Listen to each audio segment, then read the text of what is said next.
दोस्तों, हमारे साथ ये कहानी आज एक ऐसी लड़की ने शेयर की है जो हमारे देश की तो नहीं है, मगर हमारे देश में आने के बाद उसे यहाँ के लोगों ने काफी हद तक तकलीफ पहुँचाने की कोशिश की थी, जिसकी वजह से वो यहाँ के लोगों के साथ आसानी से एडजस्ट नहीं कर पा रही थी।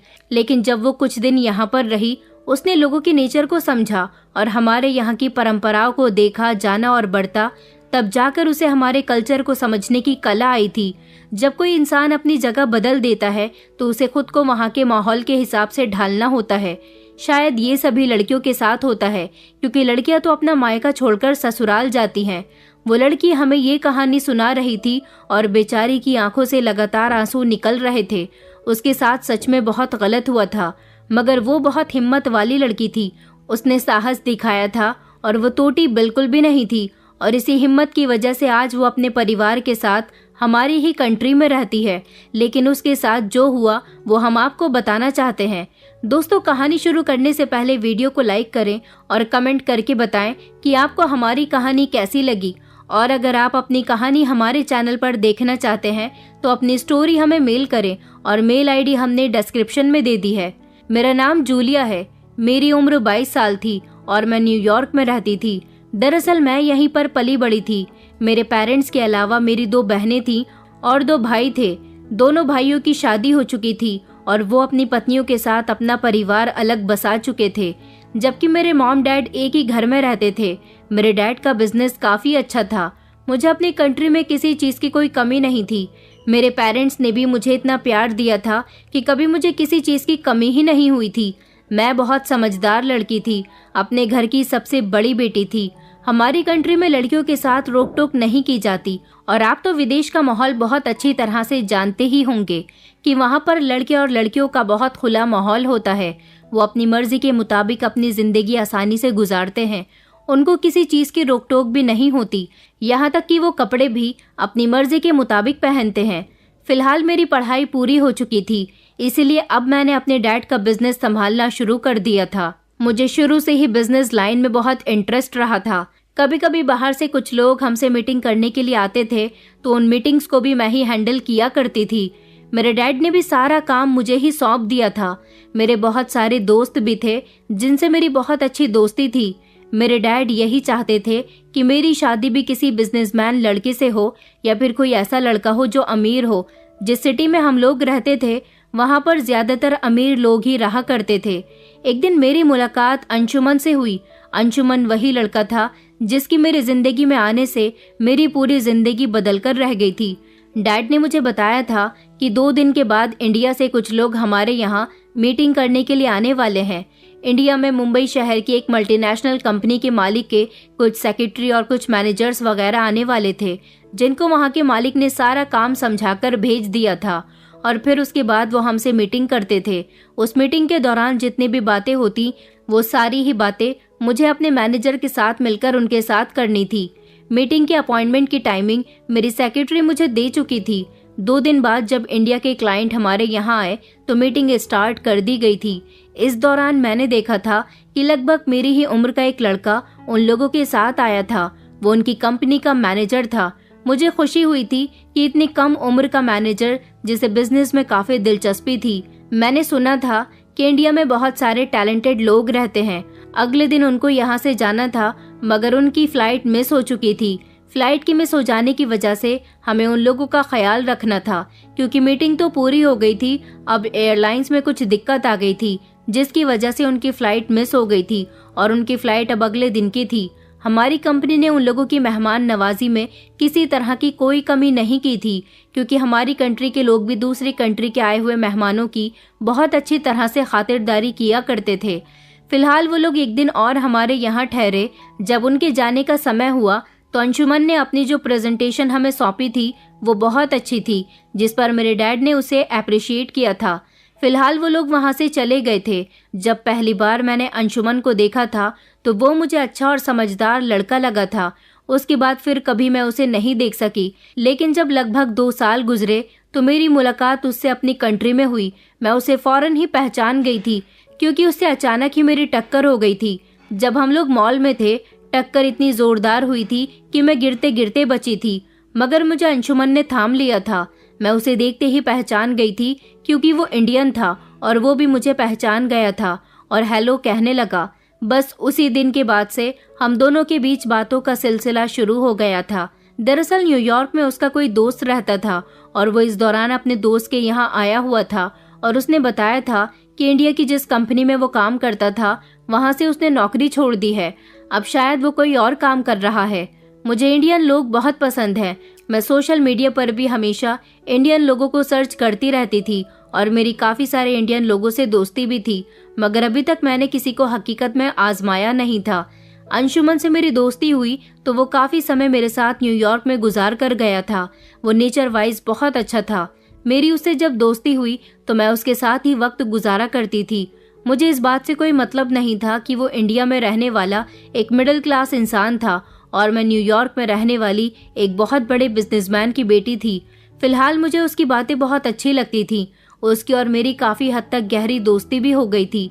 लेकिन जब उसके इंडिया आने का टाइम आया तो मैं बहुत अफसोस में आ गई थी क्योंकि मैं उससे दूर नहीं जाना चाहती थी।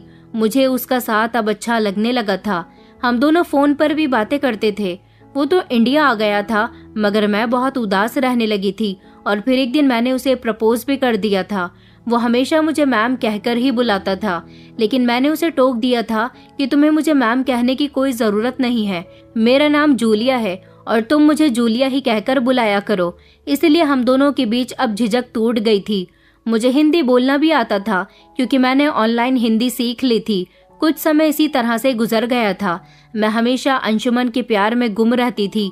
मेरे और अंशुमन की दोस्ती के बारे में कोई नहीं जानता था, लेकिन उधर अंशुमन के यहाँ उसकी बहन और उसके कुछ दोस्त ये बात अच्छी तरह से जानते थे कि अंशुमन मुझसे प्यार करता है। एक दिन अंशुमन ने मुझे बताया कि उसकी मम्मी उसका रिश्ता देख रही हैं और जल्द ही उसकी शादी भी हो जाएगी। ये बात मुझसे बर्दाश्त नहीं हुई और मैंने अंशुमन से कहा कि तुम कुछ भी करके यहाँ आ जाओ, हम दोनों शादी कर लेंगे। मगर उसने इनकार कर दिया। वो कहने लगा कि मैं वहाँ कैसे आ सकता हूँ, मैं तुम्हें अपनी कंडीशन नहीं बता सकता। मेरी एक बहन शादीशुदा है और वो भी जल्दी जल्दी हमारे घर आती जाती रहती है। उनकी जिम्मेदारी भी मुझ पर है और मेरी बूढ़ी माँ, जिसे छोड़कर मैं हमेशा हमेशा के लिए वहाँ पर नहीं आ सकता। लेकिन तुम्हारे यहाँ तो किसी बात की दिक्कत नहीं है। तुम्हारे पापा एक बड़े बिजनेसमैन हैं। अगर तुम मुझसे प्यार करती हो तो तुम सब कुछ छोड़कर यहाँ मेरे पास आ जाओ। उसकी बात मुझे कुछ अजीब नहीं लगी थी। मैं उससे प्यार करती थी। मैं उसकी खातिर इतना तो कर ही सकती थी।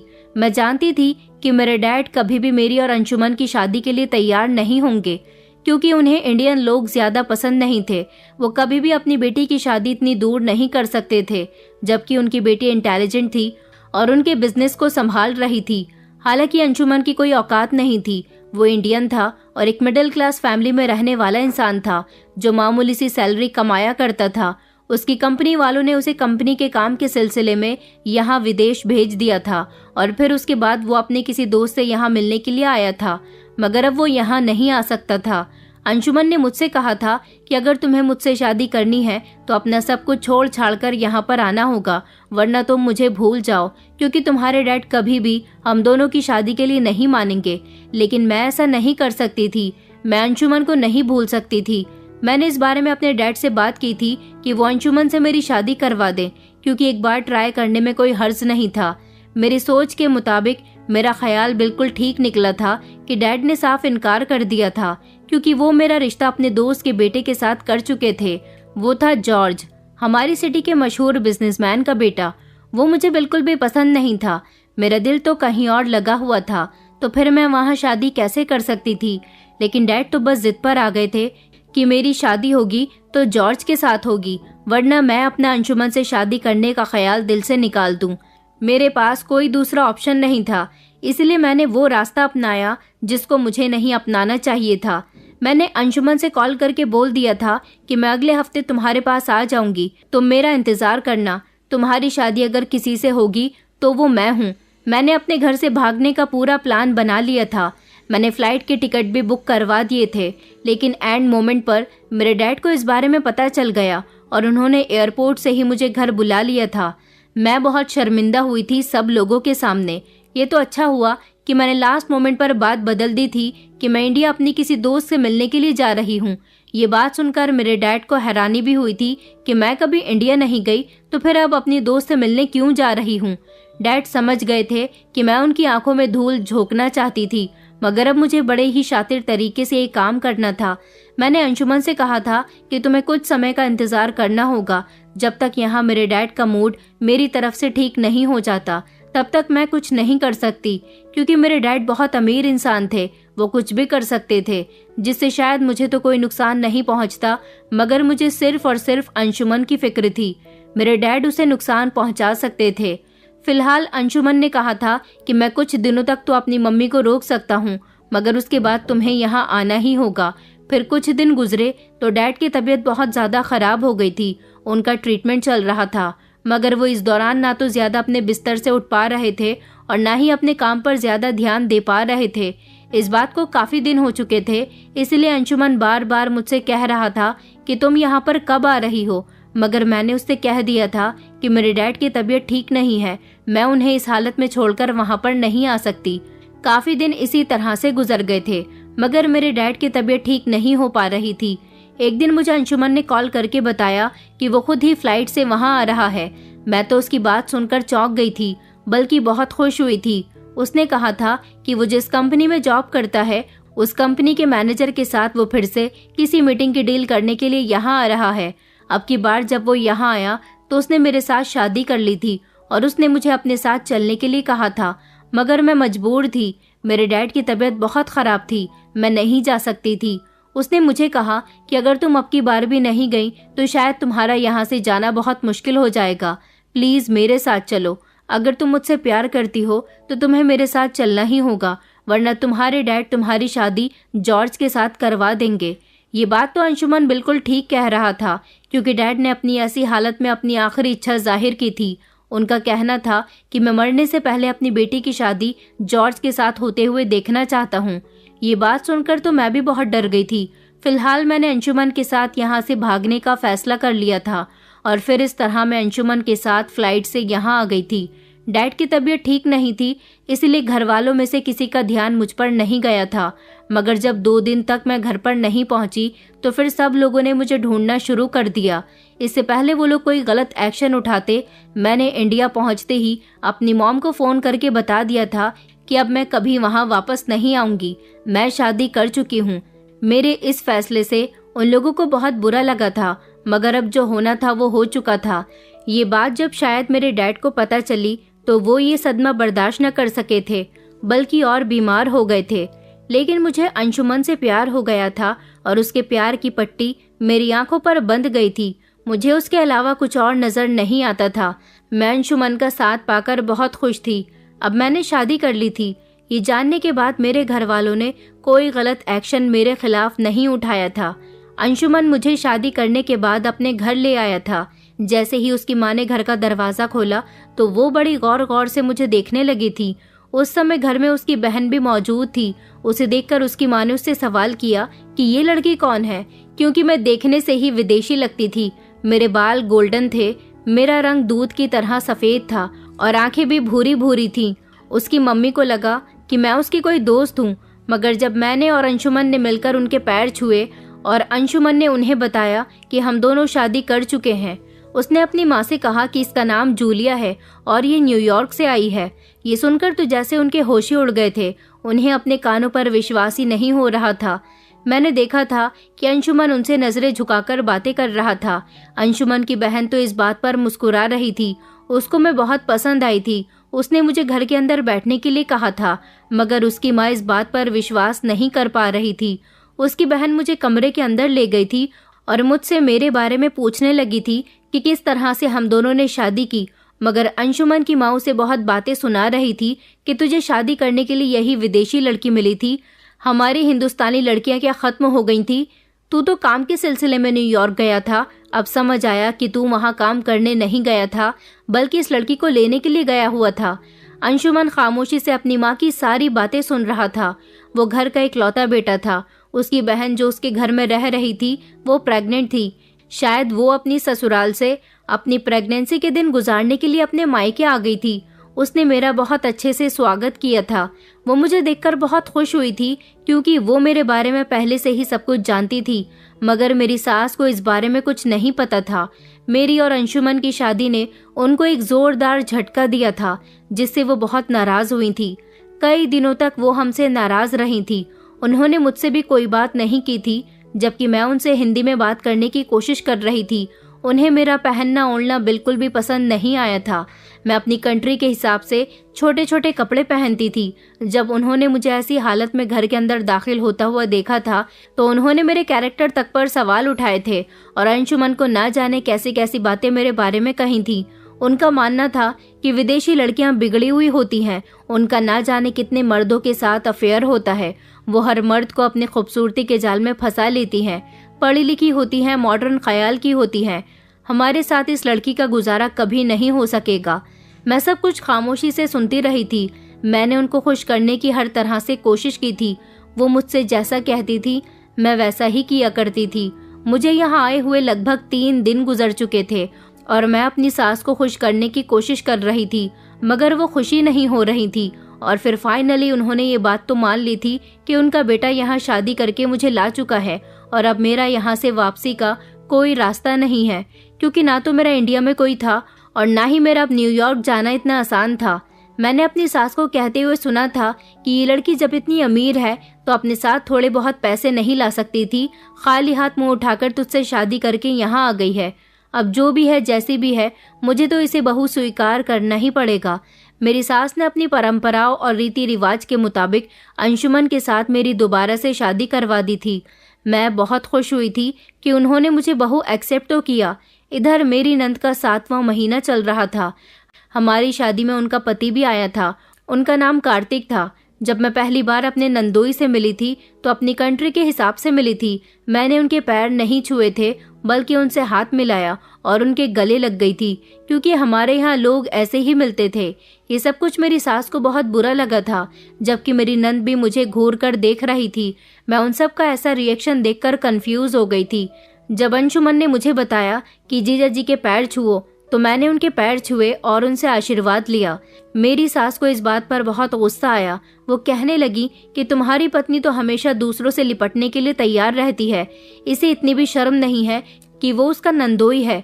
मेरे पति ने अपनी माँ से कहा कि मम्मी, अगर आप मेरी पत्नी को यहाँ के तौर तरीके सिखा दोगी तो वो यहाँ के हिसाब से ही चलेगी।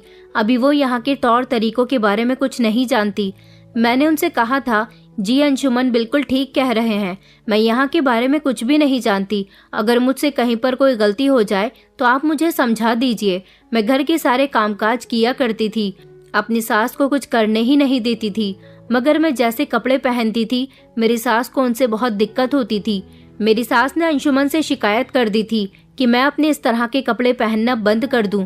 अंशुमन कुछ दिन तक तो अपनी नौकरी पर नहीं गया था, लेकिन उसके बाद उसने जाना शुरू कर दिया था। मेरी सास तो मुझसे ज्यादा बात नहीं करती थी, मगर मेरी नंद बहुत अच्छी थी, हमेशा मेरे साथ हंसी मजाक करती रहती थी। मुझे उसकी बातें बहुत पसंद थी, क्योंकि वो नेचर की भी बहुत अच्छी थी। मैंने इंडियन खाना बनाना भी सीख लिया था। मेरे नंदोई घर आते तो मेरे करीब आने की कोशिश करते थे।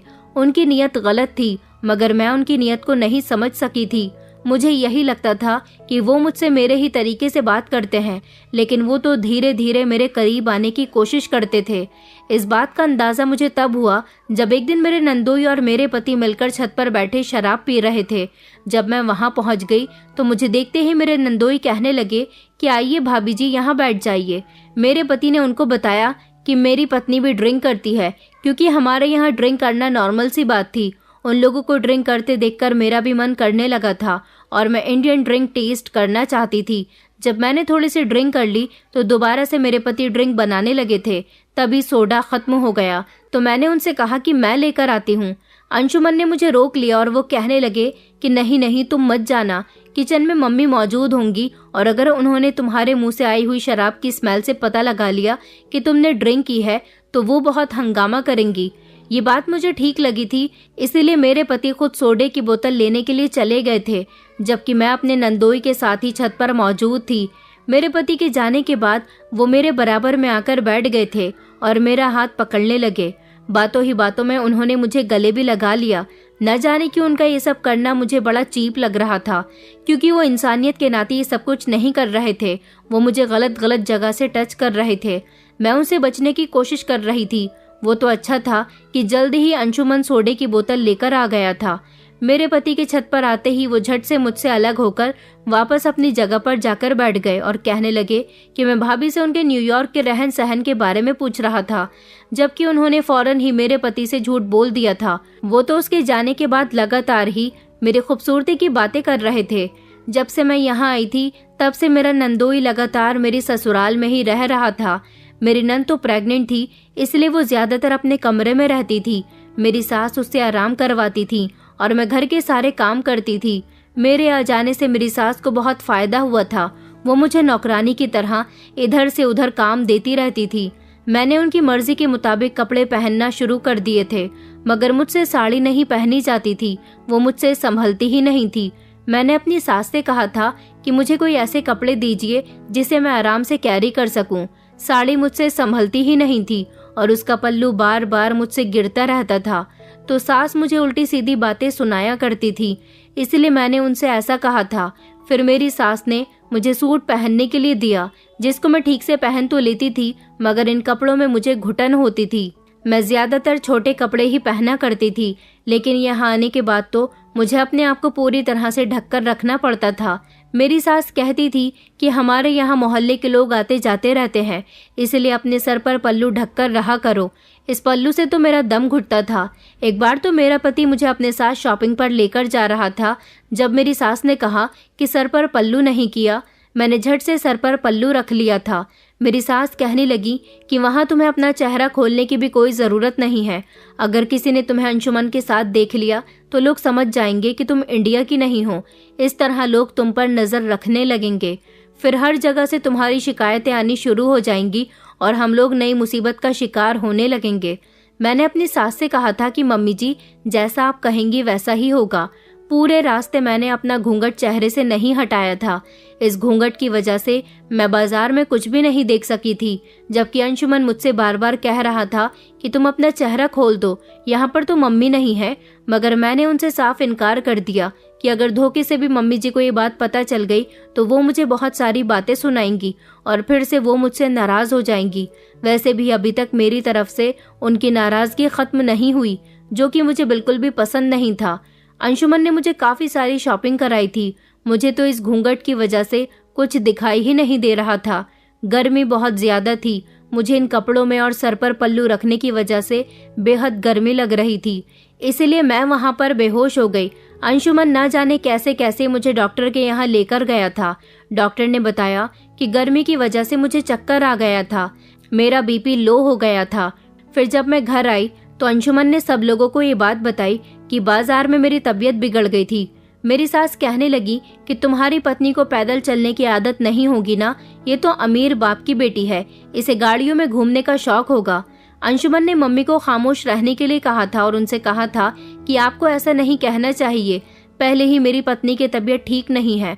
उन्होंने मुझे कमरे में आराम करने के लिए भेज दिया था। मेरे सर में बहुत दर्द हो रहा था। कमरे में आते ही मैंने दुपट्टा बिस्तर पर रख दिया और इन कपड़ों से भी मैं अपनी जान छुड़ाना चाहती थी, मगर कपड़े नहीं बदल सकती थी। अब मुझे ऐसे ही कपड़े पहनने की आदत डालनी थी। यहाँ का खाना भी मुझे बहुत तीखा लगता था। मेरी सास कहती थी कि हमारे यहाँ कम मिर्च का खाना बनता है, मगर मुझे तो इस खाने में बहुत ही मिर्ची लगती थी। कुछ दिन गुजरे तो मुझे पीरियड्स हो गए थे और जब ये बात मेरी सास को पता चली तो उन्होंने इस बात का इतना बड़ा इशू बनाया था कि मैं खुद ही हैरान रह गई थी। मेरी सास ने मुझे अंशुमन से दूर रहने के लिए कहा था और उन्होंने मुझे सख्ती से मना किया था कि मुझे ना तो घर में किसी धार्मिक जगह पर जाना है और ना ही किचन में जाना है, यहाँ तक कि अपने पति से भी दूरी बनाकर रखनी है। उनका मानना था कि पीरियड्स होने वाली लड़कियों को अपवित्र माना जाता है। वो अपने पति से भी दूरी बनाकर रखती हैं, किचन में भी नहीं जाती और उनका खाना उनके बिस्तर पर ही दिया जाता है, जबकि मैं ये सब नहीं मानती थी। ये सारी बातें मुझे बड़ी ही बेवकूफ़ी भरी लगती थी। मैंने अपनी सास से कहा, पीरियड्स होना तो नेचुरल सी बात है, इसमें इतना इशू बनाने की क्या ज़रूरत है। इस बात पर मेरी सास ने कहा कि जब तुम यहाँ के बारे में कुछ नहीं जानती तो ज़्यादा बहस भी मत किया करो, बस जैसा कहती हूँ वैसा करती रहो। उस दिन हमारे घर से सब लोग किसी रिश्तेदार के यहाँ शादी में जा रहे थे। मेरा भी मन कर रहा था, मगर उनके मुताबिक मैं अपवित्र थी, इसलिए घर से नहीं निकल सकती थी। उन्होंने मुझे अपने साथ चलने के लिए साफ मना कर दिया था। मुझे हैरानी इस बात पर हो रही थी कि अंशुमन, जो कि पढ़ा लिखा था, वो भी अपने घर वालों की बातों को बहुत आसानी से मान जाता था। वो सब लोग गाड़ी में बैठकर शादी में जा चुके थे। मेरी सास ने कह दिया था कि तुम घर का दरवाजा अच्छे से बंद कर लेना। हमारे घर के बाहर सामने ही एक छोटा सा चाय का होटल था। वहाँ पर कुछ लड़के बैठे रहते थे जो मुझे देखकर हाय हेलो करते रहते थे। मैं भी उनको हाय हेलो कर दिया करती थी। यहाँ का मानना था कि यहाँ जब लड़कियाँ खुद होकर किसी से बोलती हैं तो उन लड़कियों को गलत माना जाता है। इस बारे में तो मैं नहीं जानती थी। मैं हर किसी से हंसी खुशी बोलती थी, उनसे हाथ मिलाती थी और कभी कभी गले भी मिलती थी। यही वजह थी कि चाय के होटल पर जो लड़के बैठे रहते थे वो हमेशा मुझ पर नजर रखते थे। मैं कब घर से बाहर निकल रही हूँ, कब हमारे घर में क्या हो रहा है। उस दिन जब घर के सारे ही लोग घर से चले गए तो मैं बिल्कुल अकेली रह गई थी। मेरी सास जाते समय मुझसे कहकर गई थी कि मैंने तुम्हारा खाना और पानी कमरे में रख दिया है, किचन में मत जाना और खाना खा लेना। मैं अपने कमरे में बैठी टीवी देख रही थी और साथ ही साथ खाना भी खा रही थी जब अचानक मुझे छत पर किसी के कूदने की आहट हुई। घर का दरवाजा तो मैंने अच्छे तरीके से बंद कर लिया था, मगर छत पर इतनी जोर से धमक क्यों हुई थी, मैं ये जानकर थोड़ी थोड़ी डर भी रही थी। मगर फिर मैंने इग्नोर किया कि जरूरी नहीं कि हमारे यहाँ ही धमक हुई हो, कहीं आसपास भी तो हो सकती है। यही सोचकर मैंने दोबारा से अपना ध्यान खाने पर लगा लिया और टीवी पर भी। अभी मैं टीवी देखने में बिजी थी। जैसे ही मेरी नजर अपने कमरे के दरवाजे पर गई तो मेरे होश उड़ गए थे, क्योंकि कमरे के अंदर एक लड़का दाखिल हो रहा था और ये लड़का वही था जो हमारे घर के सामने बैठा रहता था और मुझे हाय हेलो करता रहता था। मैंने कहा, तुम यहाँ पर क्या कर रहे हो और तुम्हारी हिम्मत कैसे हुई यहाँ पर आने की, और तुम किस तरह से यहाँ पर आए हो। मगर वो तो अजीब सी मुस्कुराहट लिए कमरे के अंदर चला आ रहा था। खाना तो जैसे मैंने एक तरफ फेंक दिया था। मैं बहुत डर रही थी।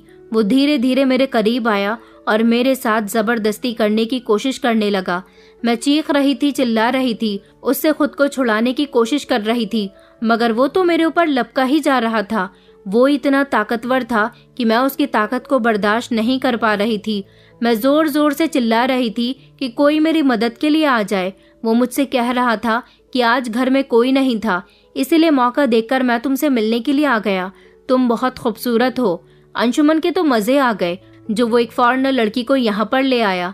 इस तरह तो उसका भी एंटरटेनमेंट हो जाएगा और हमारा भी। उसकी इस तरह की बातें मुझे बहुत गुस्सा दिला रही थी। मैं उससे बचने की बहुत कोशिश कर रही थी।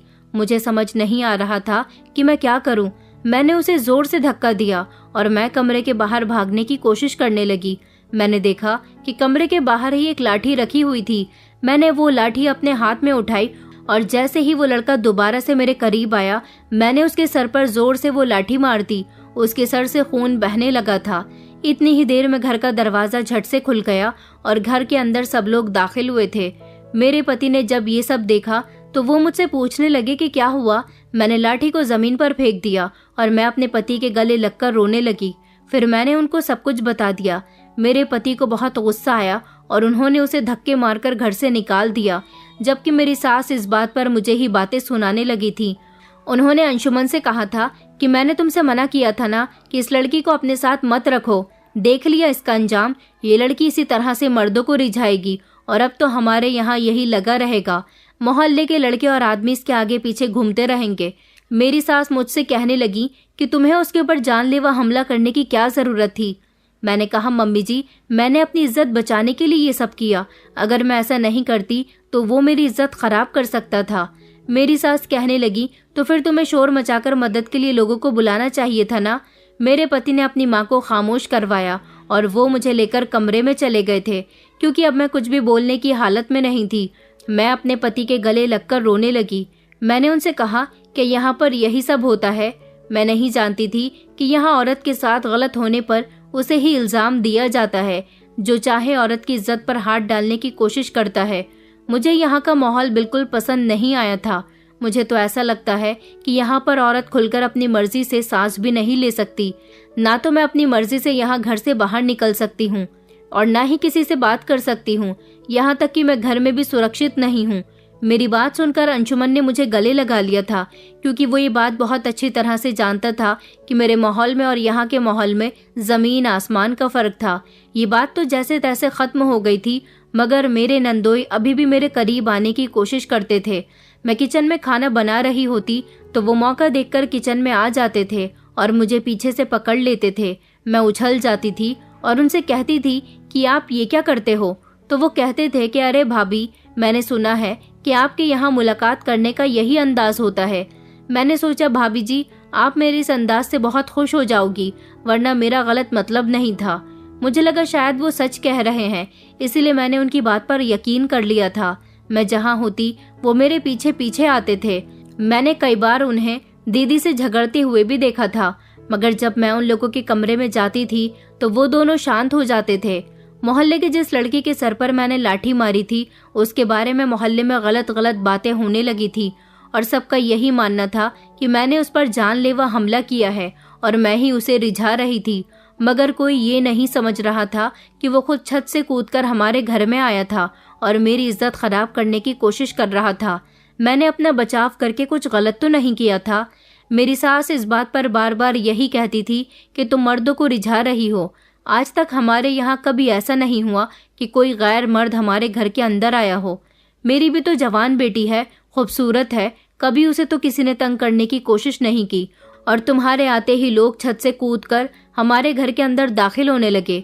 मुझे तो लगता है कि तुमने ही उसे बुलाया था और जब तुम्हें लगा कि तुम पकड़ी जाओगी, इसलिए तुमने उस पर वार कर दिया। अपनी सास की ये बातें मुझसे बर्दाश्त न हो रही थी। इस घर में आकर तो मैं पछताने लगी थी।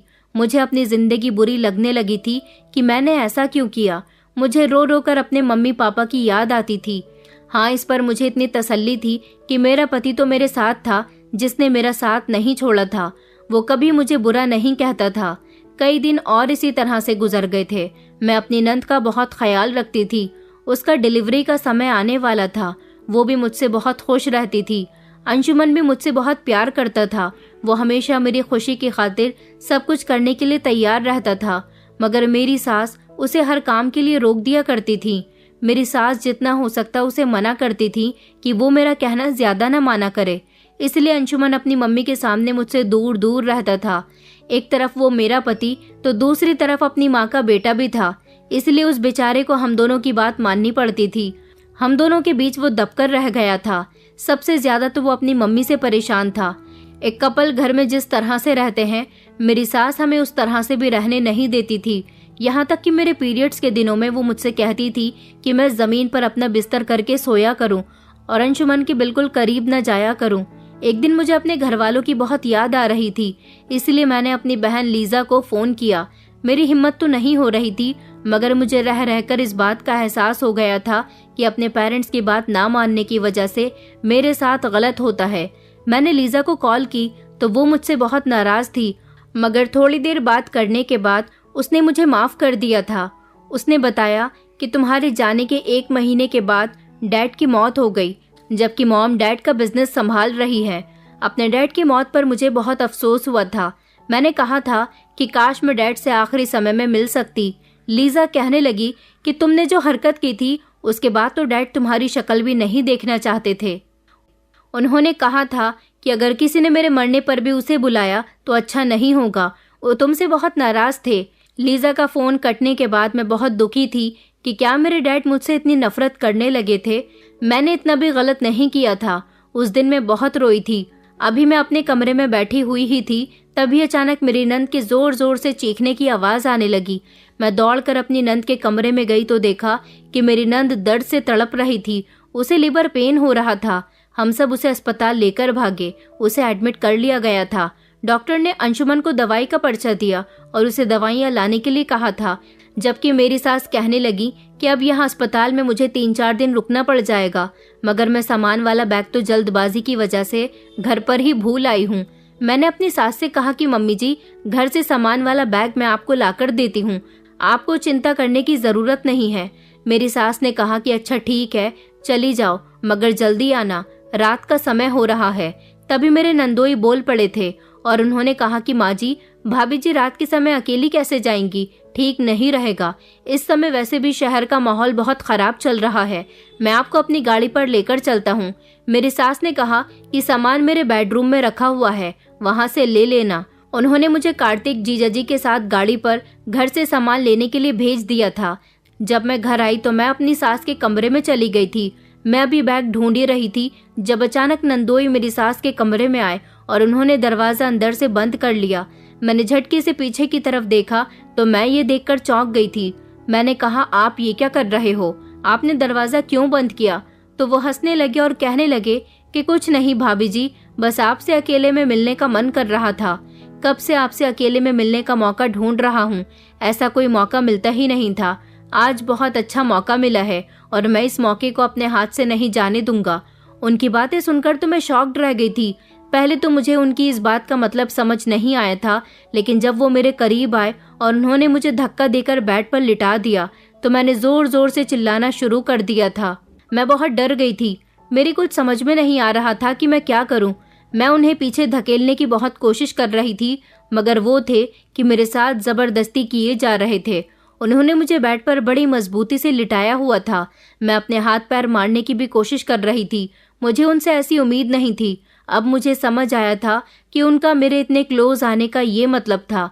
वो इस बात का फायदा उठाते थे कि मैं फॉरेनर हूँ।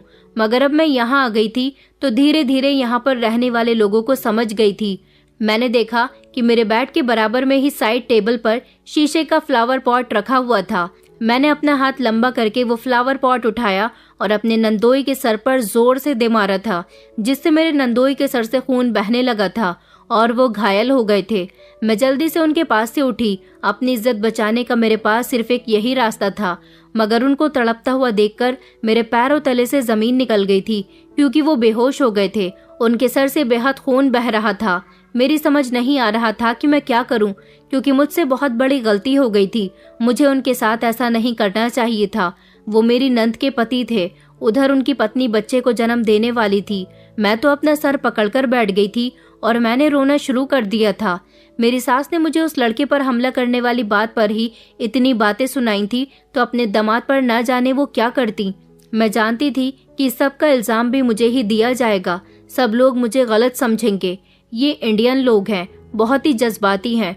अब की बार तो शायद अंशुमन भी मुझे गलत समझ सकता है, क्योंकि वो इस बात को सोचेगा कि मैंने उसकी बहन का घर खराब कर दिया। अब न जाने क्या होगा। मेरी तो रो रो कर हालत बुरी हो गई थी। मैं जीजा जी को जगाने की कोशिश कर रही थी, मगर वो होश में ही नहीं आ रहे थे। मेरे पास अंशुमन को कॉल करने के अलावा और कोई रास्ता नहीं था। मैंने अंशुमन को कॉल की। कॉल रिसीव करते ही अंशुमन ने कहा था कि तुम कहाँ रह गई हो जूलिया, तुम जीजा जी के साथ कब से गई हुई हो, जल्दी आओ ना, दीदी ने एक बेटी को जन्म दिया है। मैंने अंशुमन की बात का कोई जवाब नहीं दिया, बल्कि मैं रोने लगी। मेरे रोने की सिसकियां सुनकर वो समझ गया था कि मैं परेशान हूँ और मैं रो रही हूँ। उसने मुझसे सवाल किया और वो घबरा गया। कहने लगा कि क्या हुआ, तुम रो क्यों रही हो, क्या बात है? मैंने रोते हुए कहा कि मैं तुम्हें फोन पर कुछ नहीं बता सकती, बस तुम जल्दी से घर आ जाओ, मैं बहुत बड़ी मुश्किल में फंस गई हूँ। उसने कहा रुको, मैं अभी घर आता हूँ। वो झट से घबराते हुए घर आ गया था।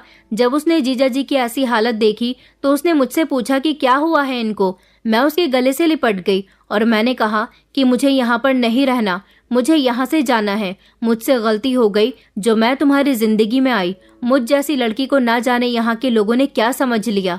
जिसका मन करता है वो मुझे इस्तेमाल करने की कोशिश में लगा रहता है। मैंने कहा मेरे डैड सही कहा करते थे कि तुम्हारा मेरा कोई मेल नहीं है, तुम्हारे और मेरे स्टैंडर्ड में भी काफी फर्क है। उस दिन तो मोहल्ले के लड़के ने मुझ पर गंदी नजर डालने की कोशिश की थी और मेरे साथ जबरदस्ती की थी, मगर आज तुम्हारे जीजा जी मेरे साथ ये सब करने जा रहे थे। मेरे हाथ में फ्लावर पॉट आया और मैंने उनके सर पर मार दिया। मैं जानती हूँ कि मैंने तुम्हारी बहन के सुहाग को उजाड़ने की कोशिश की, मगर मैं क्या करती कि एक औरत को अपनी इज्जत बचाने का भी पूरा पूरा हक नहीं है। मैं जानती हूँ कि तुम और तुम्हारी मम्मी मुझे गलत समझोगे, क्योंकि बात अब तुम्हारी बहन के पति पर आ गई है। मैं यहाँ रहकर आखिर कब तक खुद को बचाती रहूं? कब तक मैं तुम्हारी मम्मी की नजरों में गलत बनती रहूं? मैं इस जिंदगी से तंग आ गई हूँ, इसीलिए मैं यहाँ से जाना चाहती हूँ। तुम अपने जीजा जी को अस्पताल ले जाओ। मैं सबसे माफ़ी मांग लूँगी, बल्कि अपनी गलती एक्सेप्ट कर लूँगी कि मैंने उनके सर पर फ्लावर पॉट दे मारा, लेकिन उसके बाद मुझे यहाँ से जाने देना। उनकी सांसें चल रही हैं, वो अभी जिंदा हैं। अंशुमन ने मेरी बातें सुनकर मुझे तसल्ली दी थी और कहा था कि अब तुम्हारे साथ कोई गलत नहीं करेगा, मैं तुम्हारे साथ हूँ, तुम परेशान मत हो, तुमने जो भी किया बिल्कुल ठीक किया। एक बार जीजा जी को होश में आने दो, मैं उनसे तब बात करूंगा। अंशुमन ने अपने जीजा जी को अस्पताल में भर्ती करवाया, मगर मेरे दिल में अभी भी यही डर था कि मेरी सास इस बात पर बहुत गुस्सा करेंगी, न जाने वो कैसा हंगामा क्रिएट करेंगी। मेरा पति इस अस्पताल में अपने जीजा जी को भी लेकर आ गया था, जहाँ पर मेरी नंद भी एडमिट थी। मेरी सास को जब ये सब कुछ पता चला तो उन्होंने मेरे मुंह पर एक जोरदार थप्पड़ मारा था और मुझसे कहा था कि अगर मेरी बेटी का सुहाग उजड़ गया तो मैं तुझे घर से बाहर निकाल दूंगी। अंशुमन उस समय वहां पर नहीं था। 3-4 दिन तक मेरी नंद अस्पताल में रही और मेरे नंदोई का भी ट्रीटमेंट चल रहा था। वो होश में तो आ गए थे, मगर बहुत शर्मिंदा थे, किसी से नजर नहीं मिला पा रहे थे। उनको ये लगता था कि वो मेरी इज्जत खराब कर देंगे और मैं हिंदुस्तानी लड़कियों की तरह खामोश होकर बैठ जाऊंगी, किसी को कुछ नहीं बताऊंगी और ना ही अपना बचाव करूंगी। मेरी नंद को नहीं पता था कि इतना सब कुछ हो गया। वो जब जब अपने पति के बारे में पूछती तो मेरी सास कोई न कोई बहाना बना दिया करती थी। जब मेरी नंद डिस्चार्ज हुई तो घर आने के बाद मेरे पति ने उसको सब कुछ बता दिया था। मेरी सास को लगा था कि उनकी बेटी ये बात सुनकर रोएगी, तड़पेगी और मुझे भी बुरा भला कहेगी और कहेगी कि इस लड़की को ही इस घर से निकाल दो। शायद मैं भी ऐसा ही समझ रही थी कि मेरी नंद भी अपनी माँ की तरह मुझे बुरा समझेगी, मगर वो ऐसी नहीं थी। उसने एक ऐसी बात कही जिसे सुनकर मुझे अपने कानों पर विश्वास नहीं हो रहा था। मेरी सास जो अपनी बेटी के सामने ही मुझे बुरा भला कह रही थी, उसने अपनी माँ को खामोश करवा दिया और वो रोते हुए कहने लगी, भैया मम्मी आप लोग प्लीज खामोश हो जाइए। मम्मी आप भाभी को बातें सुनाना बंद कीजिए। आप भाभी को तो बुरा भला कह रही हो कि आपने ये जानने की कोशिश की कि अगर भाभी की यह हालत है तो वो क्यों है, क्यों वो आपकी बहू के साथ जबरदस्ती कर रहा था। वो मेरा पति है, उसे मेरे लिए सीरियस रहना चाहिए था, मगर वो तो दूसरी औरतों पर हमेशा नजर रखता है। मेरी उसके साथ शादी को 8 साल हो गए। 8 साल बाद उसे ऊपर वाले ने पिता बनाया, लेकिन फिर भी उसे इस बात का एहसास नहीं कि अब उसके आगे भी बेटी आ गई है। शायद उसके किए का फल उसकी बेटी को भी मिल सकता है। वो इंसान है ही घटिया। मैं तो उसके साथ सिर्फ इसीलिए गुजारा कर रही हूँ क्योंकि मैं अपना घर खराब नहीं करना चाहती थी, लेकिन वो इंसान मेरे काबिल ही नहीं है। मैं हर बार खामोश रही, चुप रही कि वो अब सुधर जाए, मगर वो कभी नहीं सुधर सकता। एक बार मैं मार्केट जाने के लिए घर से निकल गई थी। घर में नौकरानी अकेली थी, लेकिन जब मैं आधे रास्ते तक पहुंची तो मुझे याद आया कि मैं अपना पर्स तो घर ही भूल आई हूँ। मैं वापस जब घर पर आई तो मुझे अपनी नौकरानी के चीखने चिल्लाने की आवाज आ रही थी और मैंने खुद अपनी आंखों से इस इंसान को अपनी नौकरानी के साथ जबरदस्ती करते हुए देखा था। वो दिन मेरे लिए बहुत खतरनाक दिन था। मुझे यकीन नहीं था कि मेरा पति ऐसा भी हो सकता है। मैंने उसी समय नौकरानी को तो नौकरी से निकाल दिया था, मगर अब जब उसने मेरी भाभी पर भी गंदी नजर डाली तो क्या आप लोग ये चाहते हैं कि भाभी भी यहाँ से चली जाए? मैं ऐसा नहीं होने दूंगी। एक इंसान की वजह से मैं सबको नुकसान नहीं पहुँचने दे सकती। वो धीरे धीरे चलती हुई मेरे करीब आई और मेरा हाथ थामकर कहने लगी कि भाभी आपने उसके साथ बिल्कुल ठीक किया। आप तो बहुत हिम्मत वाली हो। आपने उस मोहल्ले के लड़के पर भी हमला कर दिया था। वो कभी अब यहाँ आपकी इज्जत पर नजर नहीं डालेगा। और आपने मेरे पति के साथ भी बिल्कुल ठीक किया। आपको डरने की जरूरत नहीं है। मेरा पति अगर मरता है तो मर जाए, मैं कभी उसे माफ नहीं करूंगी और अब मैं कभी उसके साथ नहीं रहूंगी। मुझे उससे डिवोर्स चाहिए। उसकी ये बात सुनकर मेरी सास उसके पास गई और कहने लगी कि तू ये कैसी बातें कर रही है बेटा, वो तेरा पति है, जैसा भी है तुझे उसके साथ जिंदगी गुजारनी होगी। मेरी नंद ने अपनी माँ से कहा कि मैं एक ऐसे इंसान के साथ जिंदगी कैसे गुजारूं जो मुझे छोड़कर दूसरी औरतों पर नजर रखता है। अब उसके आगे बेटी आ गई है, क्या पता वो अपनी बेटी पर भी गंदी नजर रखने लगे। मुझे ऐसे इंसान का कोई भरोसा नहीं है। मैं अपनी बेटी की परवरिश ऐसे इंसान के साथ मिलकर नहीं कर सकती जिसे औरतों की इज्जत करना ही नहीं आता, जो औरतों को पैर की जूती समझता है। मेरी नंद ने फैसला कर लिया था कि वो अपने पति को छोड़ देगी। उसका पति अगले ही दिन रिकवर होकर जब घर आया तो मेरी नंद ने उसे घर के अंदर दाखिल नहीं होने दिया और इससे डिवोर्स मांग ली थी। मेरा नंदोई बहुत शर्मिंदा हुआ था। वो अपने किए की माफी मांग रहा था क्योंकि वो जान चुका था कि उसके आगे भी अब बेटी आ गई है और उसे उम्मीद नहीं थी कि उसकी पत्नी उसे छोड़ सकती है। मेरी नंद ने उसे माफ नहीं किया, उसने उससे डिवोर्स ले ली और फिर वो आज भी हमारे घर पर अपनी बेटी के साथ रह रही है। मुझे अपनी नंद को देखकर बेहद अफसोस होता है कि उस बेचारी के साथ बहुत गलत हुआ, मगर हम उसे किसी चीज की कमी नहीं होने देते, उसका बहुत ख्याल रखते हैं। वक्त के साथ साथ मेरी सास को भी अकल आ गई और फिर वो भी मेरे साथ बेहतर हो गई। जब उन्होंने देखा कि मैं उनकी बेटी का बहुत ज्यादा ख्याल रखती हूँ और हर किसी को खुश रखने की कोशिश करती हूँ, तो उनका नेचर मेरे साथ बिल्कुल ठीक हो गया। फिर उस दिन के बाद से अगर कोई मेरे ऊपर नजर उठाकर देखने की भी कोशिश करता तो मेरे साथ में मेरा पति नहीं बल्कि मेरा पूरा परिवार खड़ा हुआ है जो मेरी मदद करता है। मेरी नंद ने बिल्कुल ठीक किया। ऐसे इंसान के साथ जिंदगी गुजारने का कोई फायदा नहीं जो दूसरी जगह पर मुंह मारे। जिस इंसान के साथ आपका गुजारा नहीं हो सकता उसे आपको बहुत जल्दी छोड़ देना चाहिए, ना कि उसके साथ कॉम्प्रोमाइज करके सारी जिंदगी गुजार देनी चाहिए। मैं तो अंशुमन के साथ अब एक खुशहाल जिंदगी गुजार रही हूँ, मगर मैंने जो साहस और हिम्मत अपने आप को बचाने के लिए की है वही आप लोगों को भी करनी होगी। मैं भले ही फॉरेनर हूँ मगर मैं एक इंसान भी हूँ। क्या हम विदेशियों की कोई इज्जत नहीं होती? क्या हम लड़की नहीं है? तो क्या इस समाज में लड़कियों को गंदी नज़र से देखा जाता है और उनके साथ गलत व्यवहार किए जाते हैं? परंपराओं के नाम पर हमें नीचा क्यों दिखाया जाता है? मुझे आप लोगों से अपने जवाब का इंतजार रहेगा और मेरी ये कहानी आपको कैसी लगी मुझे ज़रूर बताइएगा। दोस्तों, उम्मीद करती हूँ आपको हमारी कहानी पसंद आई होगी। कहानी पसंद आई है तो वीडियो को लाइक करें, चैनल पर नए हैं तो चैनल को सब्सक्राइब करें और हाँ, नोटिफिकेशन बेल को ज़रूर दबाएं ताकि अगली अपडेट सबसे पहले आपको मिले।